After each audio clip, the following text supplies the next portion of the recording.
Alright, this is Numbers 18 in the MacArthur Study Bible. A little refresher of 17. So, the 12 tribes, each of the heads of the 12 tribes had to bring their own rod to the tabernacle before the Ark of the Covenant, and Aaron also did too. And Aaron's blossomed more than everybody else's. And the people at the end realized their sin in challenging Aaron's role as being the high priest, and maybe that was the point of that whole thing, to remind the Israelites that God chose Aaron to be the high priest. So basically it was stupid for Korah and all of them to rebel. So you dare not follow in their example. And now you get to 18, where it looks like in 18 you're going to have some reiteration of what the Levites are going to do, and even supporting the Levites with the tithe. Okay. Alright, well, I'll start with the first 7 verses. And then the Lord said to Aaron, "You and your sons and your father's house with you shall bear the iniquity related to the sanctuary. You and your sons with you shall bear the iniquity associated with your priesthood. Also bring with you your brethren of the tribe of Levi, the tribe of your father, that they may be joined with you and serve you, while you and your sons are with you before the tabernacle of witness. And they shall attend to your needs and all the needs of the tabernacle, but they shall not come near the articles of the sanctuary and the altar, lest they die, they and you also. And they shall be joined with you and attend to the needs of the tabernacle of meeting for all the work of the tabernacle, but an outsider shall not come near you. And you shall attend to the duties of the sanctuary and the duties of the altar, that there may be no more wrath on the children of Israel. Behold, I myself have taken your brethren the Levites from among the children of Israel. They are a gift to you, given by the Lord to do the work of the tabernacle of meeting. Therefore, you and your sons with you shall attend to your priesthood for everything at the altar and behind the veil, and you shall serve. I give your priesthood to you as a gift for service, but the outsider who comes near shall be put to death." Okay. So basically, only Aaron and his family could minister with the holy articles of the sanctuary of God. And this section starts off by saying the Lord said to Aaron. And only here, actually, and also in Leviticus 10, does the Lord actually speak to Aaron alone. Usually it could be just Moses, or maybe Moses and Aaron. And it says in verse 1, "You shall bear the iniquity related to the sanctuary." So basically Aaron and his sons from this point forward were responsible for any offense against the holiness of the tabernacle, or the violations of the rules of priesthood. Yeah, well, that's definitely true. Yep. And even later on in 1 Samuel, the sons of Eli, and Eli was the priest. Yeah, God held Eli and them responsible for the sins going on in the tabernacle, for him not disciplining his sons, and so he cuts off their household in judgment. Yeah. And then, of course, in Leviticus 10, Aaron's 2 sons, Nadab and Abihu, offered strange fire to God, and God took them out for that. Yeah, so that wasn't good either. Yep. But basically, just again saying that they're responsible for what goes on in the tabernacle, maintaining it and all that. Yeah, and then of course, you cannot have an outsider, come in Yeah, otherwise he'll die or whatever. Really the priests, the priests or the Levites are the ones that can serve really in the tabernacle. Yep. Alright. And then ultimately you shall attend to the duties of the sanctuary and the duties of the altar, that there may be no more wrath on the children of Israel. Yep. Of course, as priests, basically, especially the high priest, on the Day of Atonement, ultimately, they would offer the sacrifices, to atone for the sins of the people of Israel. Yep. And of course, the one who did it once and for all would be Jesus, which is really what this old Levitical system points to, the greater high priest and the greater sacrifice, as Hebrews would say. So anyway, and all of us are basically priests, in the sense that we have been set apart by God to serve him as well. So kind of like the Levites were also. So in a way.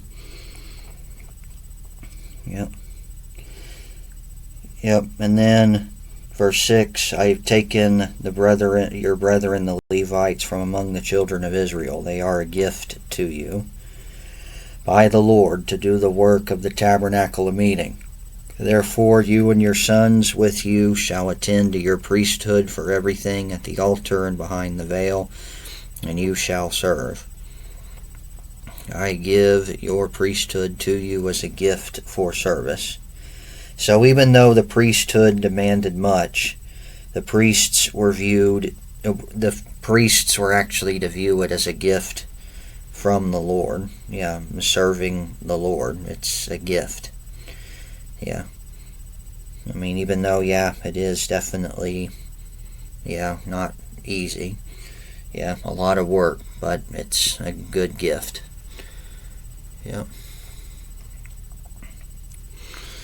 And then of course, being saved by God, through Jesus, ultimately to serve him, that's also a gift as well. Awesome. And now you get to verses 8 through 20. Offerings for the support of the priests.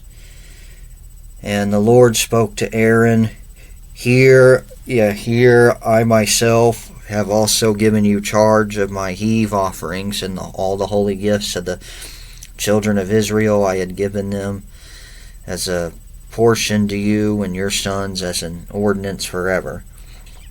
And this shall be yours of the most holy things reserved from the fire. Every offering of theirs, every grain offering, and every sin offering, and every trespass offering, which they render to me, shall be most holy for you and your sons. In a most holy place you shall eat it. Every male shall eat it, it shall be holy to you. And this is also yours, the heave offering of their gift, with all the wave offerings of the children of Israel. I have given them to you, and your sons and daughters with you, as an ordinance forever. Everyone who is clean in your house may eat it. All the best of the oil and all the best of the new wine and the grain, their first fruits, which they offer to the Lord, I have given them to you. Whatever first ripe fruit is in their land, which they bring to the Lord, shall be yours. Everyone who is clean in your house may eat it. Everything devoted and every devoted thing in Israel shall be yours. Everything that opens the womb of all flesh, which they bring to the Lord, whether man or beast, shall be yours. Nevertheless, the firstborn of man you shall surely redeem, and the firstborn of unclean animals you shall redeem. And those redeemed of the devoted things you shall redeem when 1 month old, according to your valuation, for 5 shekels of silver, according to the shekel of the sanctuary, which is 20 gerahs. But the firstborn of the cow, firstborn of a sheep, firstborn of a goat, you shall not redeem, they are holy. You shall sprinkle their blood on the altar and burn their fat as an offering made by fire for a sweet aroma to the Lord. And their flesh shall be yours, just as the wave breast and the right thigh are yours. All of the heave offerings of the holy things which the children of Israel offer to the Lord, I have given to you and your sons and daughters with you as an ordinance forever. It is a covenant of salt forever before the Lord with you and your descendants with you. And then the Lord said to Aaron, you shall have no inheritance in their land, nor shall you have any portion among them. I am your portion and your inheritance among the children of Israel. Okay. So basically, in return for their service to the Lord, the priests were to receive a portion of the offerings which the people presented in worship. And they could keep all of the parts of the sacrifice that are not consumed by the fire on the altar. Also, the offerings of the first fruits and everything devoted to the Lord was theirs as well. So they can eat some of these parts of the sacrifices that may be left over. Yep. Basically, and just giving, different examples. All right. And then verse 19, all of the heave offerings of the holy things which the children of Israel offer to the Lord, I have given to you and your sons forever, with you as an ordinance forever. It's a covenant of salt before the Lord with you and your descendants with you. A covenant of salt forever. Salt, which does not burn. It's a metaphor to speak of durability. As salt keeps its flavor, so the Lord's covenant with the priesthood was durable. The Lord would provide through the offerings of his people for his priests forever, and then ultimately provide the ultimate high priest as the sacrifice for those who would believe in him too, ultimately. Yeah. And you shall have no inheritance in their land, nor you shall have any portion among them. I am your portion. Yeah, well, the Levites did not have their own specific set of land as in the promised land, ultimately when it gets divided up. Yeah, but they would be like throughout the land. They didn't have their specific region where they all would be or whatever. Yeah. Yeah, but the Lord is their portion and their inheritance among the children of Israel. All right. And then here's some more support for the Levites, the tithes. Not money, by the way. Behold, I have given the children of Levi all the tithes in Israel as an inheritance in return for the work which they perform, the work of the tabernacle of meeting. Hereafter the children of Israel shall not come near the tabernacle of meeting, lest they bear sin and die. So maybe that could be like outsiders mentioned before as well. I guess those that would not be Levites. Yeah, or maybe even foreigners also, or Gentiles, maybe that too. Yeah, or maybe just anybody unclean, I guess, according to the law. But anyway, but the Levites shall perform the work of the tabernacle of meeting. They shall bear their iniquity. It shall be a statute forever throughout your generations, and among the children of Israel they shall have no inheritance. For the tithes of the children of Israel, which they offer as a heave offering to the Lord, I have given to them, I have given to the Levites as an inheritance. Therefore I have said to them, among the children of Israel they shall have no inheritance. So the Levites received their tithes from the people. Yeah, and this was their source of income and compensation for their tabernacle service. And real quickly, here's a little refresher on the tithe, because it's been a while since I've gone through it. But this is actually in Deuteronomy 14. Yep. And the commands concerning tithe. You shall truly tithe all the increase of your grain that the field produces year by year, and you shall eat it before the Lord your God in the place where he chooses to make his name abide, the tithe of your grain and your new wine and your oil, of the firstborn of your herds and your flocks, that you may learn to fear the Lord your God always. But if the journey is too long for you, so that you're not able to carry the tithe, or if the place where the Lord chooses to put his name is too far for you, too far from you, when the Lord your God has blessed you, then you shall exchange it for money. Take the money in your hand and go to the place with which the Lord chooses. And you shall spend that money for whatever your heart desires, for oxen, sheep, wine, similar drink, whatever your heart desires. And you shall eat it there before the Lord your God, and you shall rejoice, you and your household, and you shall not forsake the Levite who is within your gates, for he has no part or inheritance with you. And at the end of every 3rd year you shall bring out the tithe of your produce of that year, and store it up within your gates. And the Levite, because he has no portion or inheritance with you, and the stranger and the fatherless and the widow who are within your gates, may come and eat and be satisfied, that the Lord your God may bless you in all the work of your hand which you do. So basically, the tithe it means a tenth.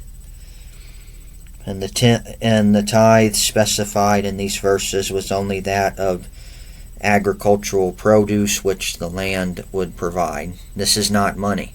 This is basically food. And there was a second tithe that was used for the celebration of convocations in the sanctuary.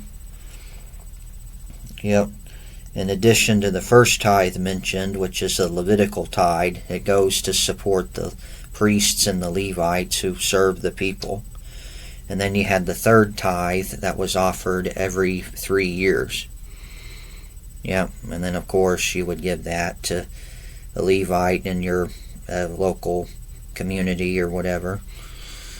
And then, of course, the people who are needy, a stranger, fatherless, widow, somebody who might need some support or maybe some food, and give them some of that also. All right. And the tithe basically was to be eaten.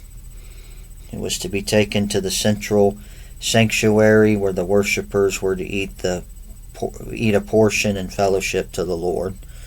But if the journey was too long where Israelites lived, and if some maybe too far away from where the tabernacle was, then they could exchange their tithe their agricultural tithe for silver, and then convert that money back into substance at the sanctuary. And you can get, whatever you wanted, oxen, sheep, or wine, or whatever. And then you would ultimately eat it. But then you would give a portion of it to the Levites to support them. So anyway, and I just wanted to have a little refresher of the tithe, and that was at the end of Deuteronomy 14. So you can go revisit that video if you want to. Alright. Now, as Levites themselves received the tithe, received it from the other Israelites for support, they were also required to present a tithe, or a tenth, of what they received to the Lord. And that's actually the final part of chapter 18 here. So not only do the Israelites have to give their agricultural tithes or whatever to support the Levites, but even the Levites have to tithe as well. Alright, verses 25 through 32, and that'll be it. And the Lord spoke to Moses, saying, Speak thus to the Levites, and say to them, When you take from the children of Israel the tithes with which I have given you from them as your inheritance, then you shall offer up a heave offering of it to the Lord, 1/10 of the tithe, and your heave offering shall be reckoned to you as though it were the grain of the threshing floor, and as the fullness of the winepress. And thus you shall offer a heave offering to the Lord for all your tithes. When you receive from the children of Israel, you shall give the Lord's heave offering from it to Aaron the priest. Of all your gifts you shall offer up every heave offering due to the Lord, from all the best of them, the consecrated part of them. And therefore you shall say to them, When you have lifted up the best of it, then the rest shall be accounted to the Levites as the produce of the threshing floor, and as the produce of the winepress. And you may eat it in any place, you and your households, for it is your reward, for your work in the tabernacle of meeting. And you shall bear no sin because of it, when you have lifted the best of it. But you shall not profane the holy gifts of the children of Israel, lest you die. Okay, well, that's actually the end of 18, and Lord willing, I'll see what Prager will have to say about it next time. But until then, may God bless you in the grace and mercy won by Jesus, the love of God, and the fellowship of the Holy Spirit be with you all.